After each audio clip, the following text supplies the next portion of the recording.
I got bad news. Parents are fighting.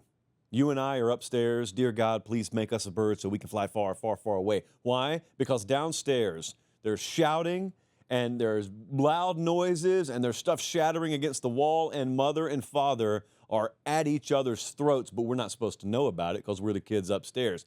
And what do I mean by all that? Well, it seems that college football's version of this is just the Big Ten and the SEC being diametrically opposed about which direction the sport should take in the future. I'm talking about football, but this may apply broader than just the boundaries of football. So this is playing out behind the scenes.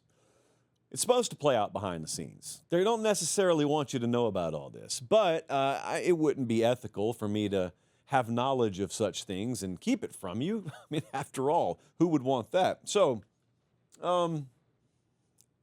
if you are of the opinion that I am an SEC homer, you're in luck, because I'm going to go against the SEC tonight. If you are of the opinion that I'm a Big Ten homer, you may be in luck. I may also go against them. I find myself surfing the fence. I'm not riding the fence. I am surfing the fence because I am privy to what the SEC wants on multiple fronts and what the Big Ten wants on multiple fronts, and I find myself wanting to pick some over there and some over here, and I guess I'm Notre Dame. I'm independent. I'm not in any camp right now. So we got two issues, and this is not some of the boring courtroom stuff that we have chosen to forsake on the show. This matters. So I don't even care if you're just a casual fan. Not that casuals would ever be watching the show, but if you know a casual fan out there, if you're, buddies with the few people, you're going to go to work tomorrow and you want to talk about something that interests them, this stuff's pretty important about the immediate near future of college football. First issue, not the biggest, I would say, but the first issue is the whole matter of the transfer portal. Right now, we have been in a world that makes no sense because we have been in a world where you could transfer pretty much anytime you wanted to. But even if you went within the classic construct of the transfer portal window, well, what have we had? We have had the pre-spring portal window, and then we've had the post-spring portal window. And what that's looked like is you go and you get a guy, and he comes in the spring, oh, that's all well and good, but then you go through spring practice, and then two of your offensive linemen bail afterwards, and you're like, wait, did we really just go through all of spring practice and invest our time and energy and reps in these guys, and they're not here anymore, and we don't have any recourse left. Now we're right up against the season starting, and our players just left. What do we do? It makes no sense. It never did. So they're talking about changing this. But, and this is going to surprise a lot of people, there's not broad agreement in the room. The SEC coaches, they are, in Brian Kelly's words, steadfast. They want that thing in January. Makes sense. You want it to be in January.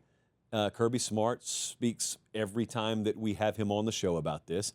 You want it in January because you want to know who's going to be on your team through spring so that you can work through spring and develop that football team. And then you also want to know that they can't leave you afterwards. If they wanted to leave, they needed to do it in January. We want to know who our football team is, what our football team is, who's on our football team. Crazy concepts, I know. We want to know that through spring, coming out of spring, summer workouts, going into fall. It's just, I remember when we had Kirby on the show a year and a half ago, he said, is this so much you just want to know who's on your team? He also said there's no crying on the yacht. So classic quote after classic quote from the head coach at Georgia, but there's a lot of merit behind that, all right? So that's one school of thought. Then the other school of thought is the Big Ten school of thought, and that is we need to rethink the whole concept. Okay, first off, we need to think about the academic calendar. Yes, at last check, these dudes are still going to school. They may not be there to play school, but they are going to school. They're going to class. And so we want to align it with the academic calendar. And also there's this pesky new concept in the room about the revenue sharing era and the salary cap calendar. And that thing, if you watch NFL, you've been used to worrying about this, but in college football, that thing kind of restarts every July. And so the Big Ten's looking at it and saying, well, if we're paying guys and if we're sharing revenue with them, and if you have a hard cap that you can't go past, why don't we align the portal more closely with that date? And why don't we also align the portal dates with the academic calendar? And look, frankly, I was talking to an AD earlier today about this. I used to be hardcore January portal window. And I may still be on that side of the fence, but it's only like 60-40 because the further you dive into the more Big Ten-oriented approach, I think there's a lot of merit to it. Anyway, regardless of what I think or what you think about it, they disagree. And what do we know about this sport? You're not getting movement if these two disagree to that extreme of an extent on something. So that's part one. But that's not the big one, immunity. That's not the one that probably concerns you the most. What probably concerns you the most is, hey, man, what about the playoff? What's going to happen with the playoff? And by that, not this year, but 2026 and beyond, that's what we're talking about. What's going to happen with the playoff? You know, there's so much energy that's been expended in this conversation about how the Big Ten and the SEC get to decide the future of the sport that no one stopped to realize, what if they don't agree? Well, friends, it seems that they don't agree. Again, you hate to see this. You really do hate to see this, especially those of us like me who love an expanded playoff so much. We hate to see this. So here's the big issue. They both want to expand the playoff. Neither of them agrees on how they want to expand the playoff. Now, let me set it up for you, and then I'm going to show you something from Ross Dellinger earlier today that I really, let me wipe the smile from my face because I'm not joking about this. I really hope you're paying attention to it. I really do. Before you decide which proposal, which format that you want to cheer for and advocate for, man, I'm going to use this platform as much as I can to warn you about one of them. So anyway, the Big Ten wants the AQ model. That's the model where you've got the 4 guaranteed for them and the 4 guaranteed for the SEC, the 4-4-2-2-1-1, whatever. I am hardcore in favor of that if we're expanding to 14 or 16 teams. I could not be any more in favor of that as opposed to what the SEC is trying to push, and that is the 5+11 model. The 5+11 model, in my humble opinion, would be a disaster. The 5+11 model is you've got the 5 spots for the conference champs, and then the other 11 spots are just at-large spots. Now, back in the day, given the ideology I used to partake in, I would be a hardcore proponent of the 5+11 model. In fact, I would be a proponent of take the top 16 no matter what. Because back in the day, I told you any kind of guarantee for anyone is stupid. But that was back when the field was 4.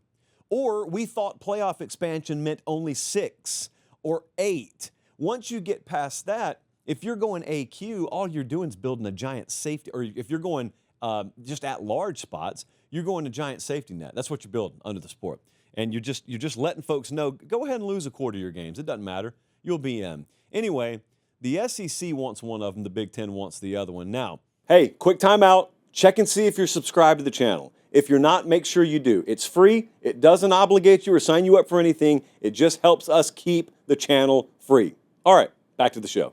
I want to warn you, because you remember it wasn't too long ago. It was just a few weeks ago where everyone was up in arms because the SEC and the Big Ten supposedly, allegedly, reportedly, they both wanted that AQ format. Remember that? Remember when it felt like it was like the axis of evil over here in college football, and they're all for guaranteeing themselves 4 spots apiece in the playoff, and everyone was bent out of shape about it. And then the SEC came out and said, whoa, we don't want that.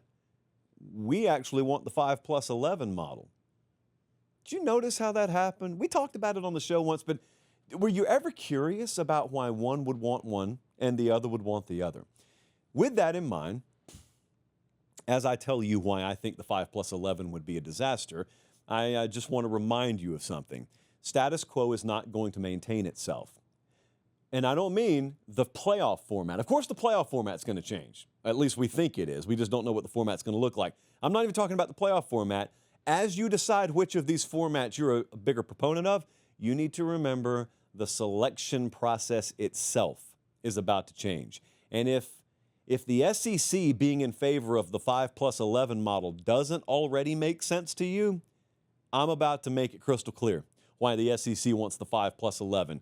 This is from Ross Dellinger, Yahoo Sports, earlier today. I'm going to show you 2 things. I want you to listen very closely.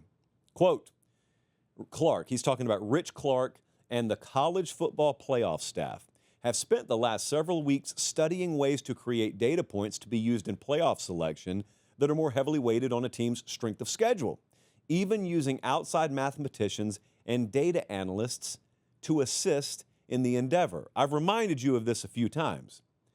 It kind of congruent to all this debate happening, they've been working behind the scenes to do something that in and of itself I'm a fan of, and that is streamlining the way we define strength of schedule and strength of record so that we get beyond the you are what your record says you are nonsense that is mostly a lie in college football because of how different strength of schedules are. Okay, so what Ross Dellinger's telling you here is the big boys realize they play tougher schedules.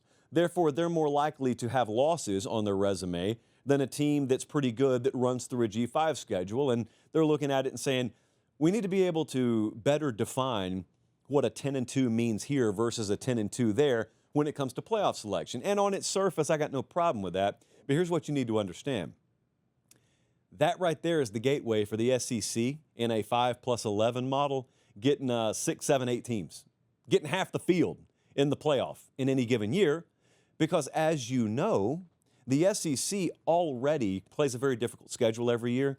They would move to 9-game conference schedules in this format, which just means they play another opponent in the SEC. Now, you think to yourself, well, that would hurt them because that means that they add another, 8 losses. Yeah, that's true. But here's what you need to understand. That loss ain't going to mean as much anymore when they are redefining how strength of schedule and strength of record is calculated. Let's continue. Ross Dellinger, part 2. College football playoff expansion to 16 may hinge on the selection criteria change.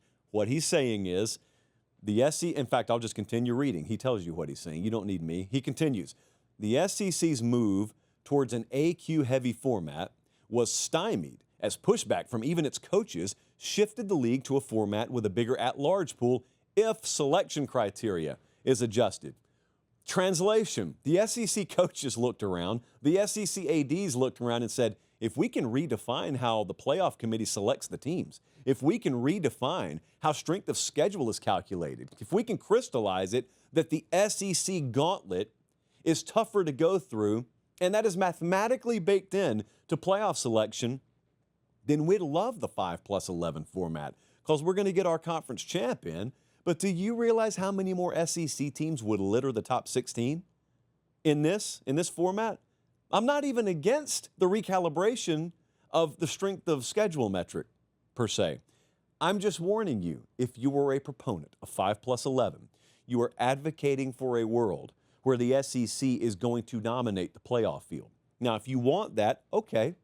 I'm looking at it and I'm saying, first off, one conference is going to have a chokehold, a death grip on the amount of teams they put in the playoff field. But the second part is, not only does that happen, it happens at the expense of the regular season. Because what kind of urgency do you have on games anymore? What kind of urgency do you have when you know, SEC teams minimum know they can afford to lose 3 games in that format. It doesn't matter. You remember how big a deal your first loss used to feel like? The second loss doesn't even feel like that anymore in this kind of format. You know you can still afford to lose another one. So I can't overstate enough how disastrous to me the 5+11 model would be for competitive balance, but also for the sanctity of the regular season, which is really what I care about first and foremost. Like I care about the regular season above and beyond the playoff itself. So any playoff model I advocate for is going to be one that crystallizes maximum value on the regular season, which is by 10 miles the one that the Big Ten is trying to push right now. And that is the AQ format. But understand something, like I pointed out the other day, we did an entire video on this, so I'm not going to re-explain everything now. But for everyone who's so caught up on how antithetical that is to the spirit of competition, it's the conference that's guaranteed a certain number of spots. The Big Ten is guaranteed 4 spots. The SEC is guaranteed 4 spots. No team is guaranteed anything until the very end. And by that, I mean if you're doing it properly, the way that I advocated for it to be structured, with that first Saturday in December being that play-in weekend. The number 3 team in the SEC, as late as the first week in December, doesn't even know if they're going to make the playoff. Only the top 2 teams in the conferences are guaranteed seats at the playoff table. Outside of that, they got to earn their way in the first Saturday in December. So you tell me, in that 5+11 model, I used Tennessee as just a random example the other day. If you're in the second week of November and Tennessee's 9-1, they're probably a top 5 team at that point. An SEC team that late in the year being a one-loss team is probably a top 5, top 6 caliber team. If we're in the 5+11 model, or if we're just taking straight seeding and taking the top 16, Tennessee knows they can afford to lose 2 games. From that point on, they know they're only playing for seeding. In the AQ model, as much as people are so up in arms, oh man, the SEC's guaranteed this, guaranteed that. Well, there's an SEC team the first week of November that's ranked in the top 5, and they're not guaranteed anything. Because if they lose a game or 2 down the stretch, they're out of the conference championship game, which means the best they can do is be active on that first Saturday in December, play in one of the play-in games, and if they win it, they're in. If they lose it, they're out. So the urgency, even for the best of the teams in the best conferences, is maximized through the finish line of the regular season. You can either have that, or you can have the SEC with 7 teams. I mean, you can have a 3-loss team ranked 14th in the country, and they're in anyway. Why? Well, because we're just taking all the at-larges. Great. It should tell you something. It should tell you something how steadfastly the SEC all of a sudden decided to get behind this thing once they realized, whoa, wait. You mean we can expand to 16, have a bulk majority of those spots be at-large spots, and we can change the language of the playoff selection criteria? Sign us up. Yeah, I'd sing the same tune if I were an AD or an SEC head coach, but I'm not, so I don't have to.